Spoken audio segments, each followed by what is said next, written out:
12 से 2 political show देख रहे हैं आप। देखिए, ईडी का ताबड़तोड़ एक्शन जो इस वक्त राजस्थान में जारी है, और ईडी के इस ताबड़तोड़ एक्शन पर ताबड़तोड़ ही अंदाज में कांग्रेस की तरफ से पॉलिटिकल रिएक्शन दिया जा रहा है। घेराबंदी बीजेपी की जा रही है, केंद्र सरकार की जा रही है। कुछ ही देर में अशोक गहलोत राजस्थान के मुख्यमंत्री प्रेस कॉन्फ्रेंस करने के लिए आने वाले हैं। और इस सब के बीच अब सवाल ये कि चुनावी माहौल में ये जिस तरीके से सियासत गरमा रही है, अशोक गहलोत आने वाले हैं, अभी क्या कहेंगे इसका इंतजार है, लेकिन सिंपैथी गेन करने की कोशिश होगी।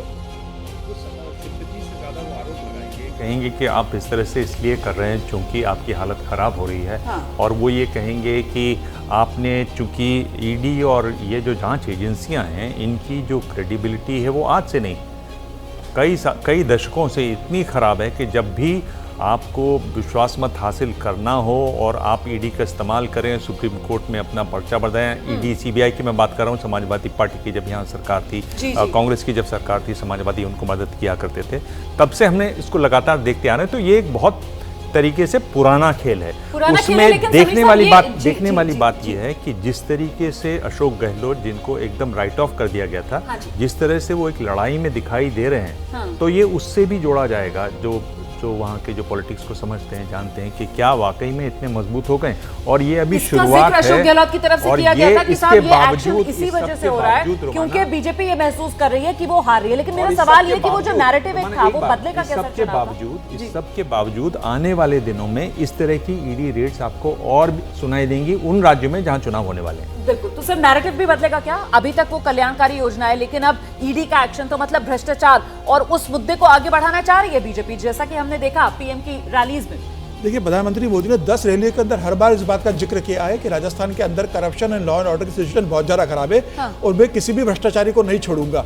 मुझे ऐसा लग रहा है कि ईडी का, ठीक है, आज डोडारा के पास जो प्रदेश अध्यक्ष है उनके पास ईडी गई है, अशोक गहलोत के बेटा को ईडी ने सम्मान दिया है, ये बड़े नेताओं को आज ईडी ने कार्रवाई की है। लेकिन आप अगर पिछले 1 साल का कार्यकाल देखोगे तो ईडी लगातार राजस्थान के अंदर सक्रिय है। कई अधिकारियों का छापे मारे गए, कई लॉकर से करोड़ों रुपए निकले। ईडी लगातार राजस्थान के अंदर सक्रिय है। और अब तो ये संदेश आधार पर आज ईडी ने जो कार्रवाई की है उसी आधार पर ग्राउंड वर्क पहले से चल रहा था, उस आधार पर आज का एक्शन है। लेकिन इतना जरूर साफ हो गया आज के एक्शन से कि राजस्थान की ये जो लड़ाई है वो अब राजनीतिक लड़ाई ईडी पर आई। निश्चित तौर पर ये राजनीतिक लड़ाई है। और जो अशोक गहलोत, अभी थोड़े दिनों पहले तक ये लग रहा था कि वो खेल से बाहर हैं, लेकिन जिस तरीके से उन्होंने महंगाई पर सम्मेलन और तमाम जनहित की योजनाएं, गैस सिलेंडर के दाम की कमी, बिजली में कमी, इन जो लोक लुभावन योजनाओं को लेकर आए, उससे बीजेपी खेमे में हड़कंप समझ गया है। तो उन्हें लग रहा है कहीं कहीं वो जन कल्याणकारी योजनाओं वाला जो पूरा नैरेटिव और जो एक परसेप्शन आप कह रहे हैं कि साहब उसको बदलने का भी ये खेल हो सकता है। फिलहाल कांग्रेस ये कह रही है कि ये जो केंद्रीय एजेंसी का एक्शन है ये सियासत से प्रेरित है।